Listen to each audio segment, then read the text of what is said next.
Dans le roman Belle Amie, une seule des femmes citées peut être considérée comme la force tranquille et c'est Madeleine Forestier. C'est une femme intelligente, pleine de stratégie et toutes ces stratégies sont effectuées dans le silence. Son but n'est pas d'avoir la lumière mais plutôt de contrôler dans l'ombre et ses mots, aussi innocents et doux qu'ils puissent paraître, décident du destin des personnes de son cercle. Si l'on était dans un contexte théâtral, on pourrait dire que c'est elle qui tire les ficelles des différents parcours des personnes qui l'entourent. C'est une belle femme, blonde, relativement jeune mais avec un regard plein d'expérience, de ces regards qui ont la capacité de tout deviner. Elle ne laisse rien au hasard chez elle, l'intonation utilisée, le sourire et même l'inclinaison de la tête sont calculés. Son charme est rattaché à sa capacité de maîtrise et de froideur en toutes circonstances et on peut dire que c'est une femme qui a compris que pour exister dans un monde d'hommes hostile à l'expression des femmes, il faut être en mesure de se taire sans pour autant disparaître totalement. Comme un narrateur omniscient, elle sait tout, elle voit tout, elle entend tout, elle connaît les tenants et les aboutissants de chaque histoire, elle peut même lire dans les pensées des gens et anticiper leurs actions suivantes. Dans la pratique, c'est une femme très instruite et ses aptitudes sont telles que c'est elle la réelle plume derrière les articles de presse de son mari Forestier, puis de son mari Duroy et d'un jeune journaliste appelé Jean Le Dol dont on parle à la fin du roman. À travers elle, on peut déjà voir une vérité dérangeante que Maupassant peint. Les femmes de son temps écrivent souvent la réussite sans recevoir aucune reconnaissance directe.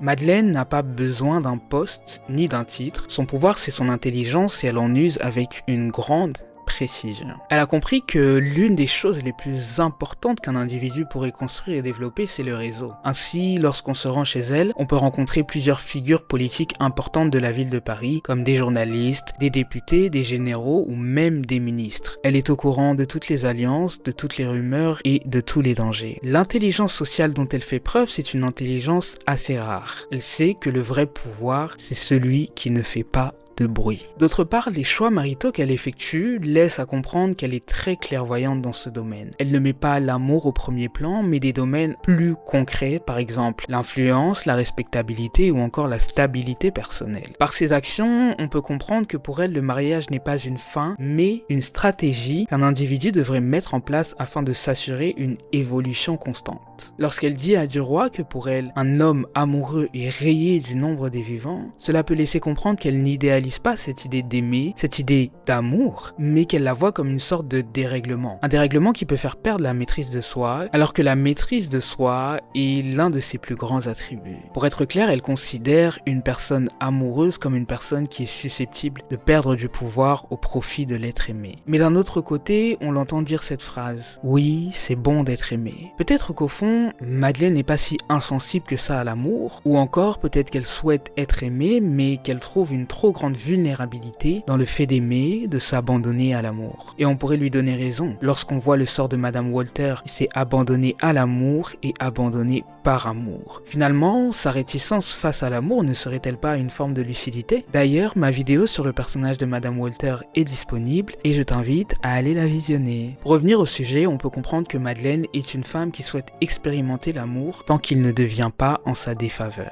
Madeleine, en bonne experte dans son domaine, reconnaît tout de suite en Duroy ce qu'elle est elle-même, une personne ambitieuse et rusée. Elle le prend sous son aile, elle le guide, elle l'éduque avec beaucoup de patience comme une bonne pédagogue. Elle lui transmet la stratégie, le langage, les bonnes manières, la manière d'écrire. Plus tard, lorsqu'elle accepte de l'épouser, voici quelques-unes des conditions qu'elle donne. Premièrement, elle dit « Je veux être libre de mes actes, de mes démarches, de mes sorties ». Puis elle ajoute « Je ne serai pas une épouse soumise, mais une alliée ». Ces phrases, mises dans la bouche de Madeleine par Maupassant en plein 19e siècle, ressemblent à ce qu'on pourrait qualifier de discours féministe aujourd'hui. Elle ne souhaite pas se laisser réduire au rôle d'épouse, non que ce rôle en lui-même soit réducteur, mais de son côté, on peut dire qu'elle veut insister sur le fait qu'elle est aussi autre chose, mis à part une épouse. De plus, on peut conclure d'après ses dires que selon elle, le mariage est une négociation d'égal à égal. Dans cette société du 19e siècle, société dans laquelle les femmes n'ont pas de droits civiques et ne sont considérées comme ayant n'ont de la valeur uniquement lorsqu'elles sont mariées, elle a su utiliser ces choses qu'on pourrait considérer comme des freins à son avantage. Vers la fin du roman, lorsqu'elle est attrapée en flagrant délit d'adultère par son mari et un commissaire, elle ne joue pas la victime, elle ne proteste pas, elle ne renvoie pas non plus la balle dans le camp de son mari, qui lui aussi était infidèle, mais elle reste calme, polie, elle va même jusqu'à ironiser la situation.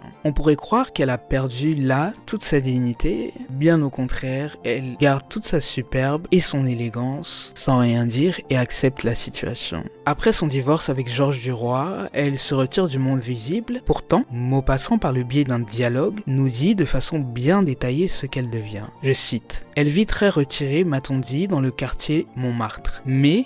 il y a un mais. Je lis depuis quelque temps dans La Plume des articles politiques qui ressemblent terriblement à ceux de Forestier et de Duroy. Ils sont d'un nommé Jean Le Dol, un jeune homme, beau garçon, intelligent, de la même race que notre ami Georges et qui a fait la connaissance de son ancienne femme. D'où j'ai conclu qu'elle aimait les débutants et qu'elle les aimerait éternellement. Elle est riche d'ailleurs. Vaudrec et La Roche-Mathieu n'ont pas été pour rien les assidus de la maison. » Le roman Bel Ami se termine là où il avait commencé. Madeleine écrit de nouveau pour un autre homme, et c'est sa plume si spéciale qui fait qu'on la reconnaît même lorsqu'elle est retirée. On apprend également qu'elle n'a pas eu des relations de proximité avec des figures d'autorité uniquement pour s'en vanter, mais elle a su en tirer un bénéfice notamment financier qui lui permettrait d'être sereine de ce côté-là jusqu'à la fin de ses jours si elle décidait d'être seule. Tout au long du roman, les articles de Madeleine n'ont jamais été signés par son propre nom, pourtant les carrières de ces trois hommes sont signées Madeleine. Aux yeux de la société, elle a existé en tant que femme et compagne de ces hommes-là, et pourtant, sans elle, aucune de ces trois carrières n'aurait existé. C'est d'un côté sa tragédie, de l'autre sa force. Son nom n'a pas besoin d'être cité pour que le lecteur du livre et le lecteur dans le livre sache qu'elle a compté. Madeleine Forestier, c'est comme la femme moderne piégée dans un siècle ancien. En effet, aujourd'hui, beaucoup de femmes se retrouvent dans cette description. Trop intelligente pour se taire, trop lucide pour croire aveuglément à l'amour, trop indépendante pour être admirée sans être intimidante. Elle incarne cette génération de femmes qui, pour exister, ont dû se déguiser en prudence, parler à travers d'autres et transformer la stratégie en survie. Elle n'est pas l'opposé de Duroy, mais plutôt son miroir inversé. Ils ont tous deux la même ambition et la même soif de réussite, mais là où il détruit pour monter, elle